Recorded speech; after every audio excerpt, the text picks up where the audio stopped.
अस्सलाम वालेकुम। वालेकुम अस्सलाम। राणा साहब सुनाओ, कम शम ਤੁਹਾਡਾ कैसा जा अल्लाह की रहमत मालिक दा एहसान करम से दुबई। ਤੇ ਸਵੇਰ ਕਿੰਨੇ ਵਜੇ ਆਉਂਦੇ ਹੋ, ਸ਼ਾਮੀ ਕਿੰਨੇ ਵਜੇ ਕਰਦੇ ਹੋ? शामी ਦਾ ਕੰਮ ਹੈਗਾ ਸਾਡਾ, ਸ਼ਾਮ ਨੂੰ ਹੀ ਆਈਦਾ 5 ਤੋਂ ਲੈ ਕੇ ਰਾਤ 12-1 ਵਜੇ ਤੱਕ। ਕੁਝ ਕਮਾ ਲੈਣਾ ਹੈ ਜਾਂ ਕੁਝ ਨਹੀਂ? ਅੱਲਾਹ ਦੀ ਰਹਿਮਤ ਹੈ, ਕਰੋੜੋ ਸ਼ੁਕਰ ਹੈ ਰੱਬ ਦਾ। ਕੋਈ ਗਾਹਕ ਸ਼ਾਕ ਕਸਟਮਰ ਵਗੈਰਾ ਆਉਂਦੇ ਨੇ? ਕਸਟਮਰ ਅੱਲਾਹ ਦੀ ਰਹਿਮਤ, ਤੁਹਾਨੂੰ ਪਤਾ ਹੀ ਹੈ, ਤੁਸੀਂ ਵੀ ਇੱਥੇ ਦੇ ਹੀ ਹੋ, ਅੱਲਾਹ ਦੀ ਰਹਿਮਤ ਹੈਗੀ ਹੈ। ਤੇ ਕੰਮ ਸ਼ਮ ਠੀਕ ਜਾ ਰਿਹਾ? ਅੱਲਾਹ ਦਾ एहसान ਕਰਮ ਦੁਆਵਾਂ ਤੁਹਾਡੀਆਂ।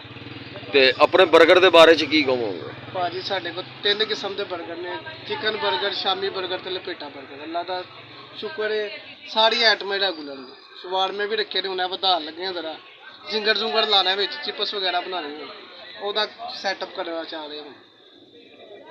ਤੇ ਗਾਹਕਾਂ ਨੂੰ ਤੁਹਾਡੇ 버ਗਰ ਪਸੰਦ ਨੇ? ਭਾਜੀ ਅਲਹਮਦੁਲਿਲਾ, ਜੇ ਉਹ ਬੈਠੇ ਨੇ ਗਾਹ ਖਾ ਪੀ ਰਹੇ ਨੇ, ਜਿਹਦੇ ਕੋਲ ਮਰਜ਼ੀ ਪੁੱਛੋ ਤਾਰੀਫ ਹੀ ਕਰਦੇ ਨੇ ਅਲਹਮਦੁਲਿਲਾ।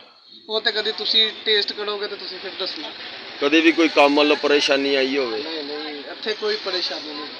ਤੇ ਮਹਿੰਗਾਈ ਦੇ ਬਾਰੇ ਚ ਕੀ ਕਹਿਣਾ? ਮਹਿੰਗਾਈ ਨੇ ਤੇ ਲੱਕ ਤੋੜ ਤਾ ਦੇ ਦਿੱਤਾ। 700 ਦੀ ਟਰੇ ਸੀ, 750 ਦੀ ਹੋ ਗਈ, 350 ਦਾ ਘਿਓ ਸੀ, 450 ਦਾ। ਹਰ ਚੀਜ਼ ਵਧੀ ਪਈ, ਚਿਕਨ ਦਾ ਰੇਟ ਵੱਧ ਗਿਆ, 버ਗਰਾਂ ਦਾ ਵੱਧ ਗਿਆ।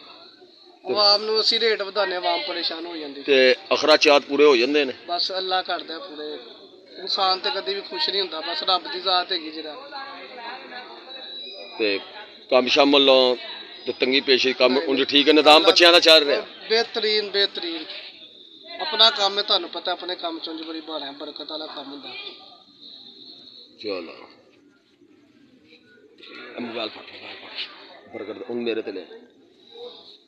नाजरीन, ये हमारा राणा बर्गर जॉन से बर्गर का काम कर रहे हैं, तो माशाल्लाह इनका काम ठीक जा रहा है, हर तरफ से जॉन से ना ठीक जा रहा है। ज़्यादा से ज़्यादा वीडियो को शेयर करें, लाइक करें, फॉलो करें, कमेंट करें। अस्सलाम वालेकुम।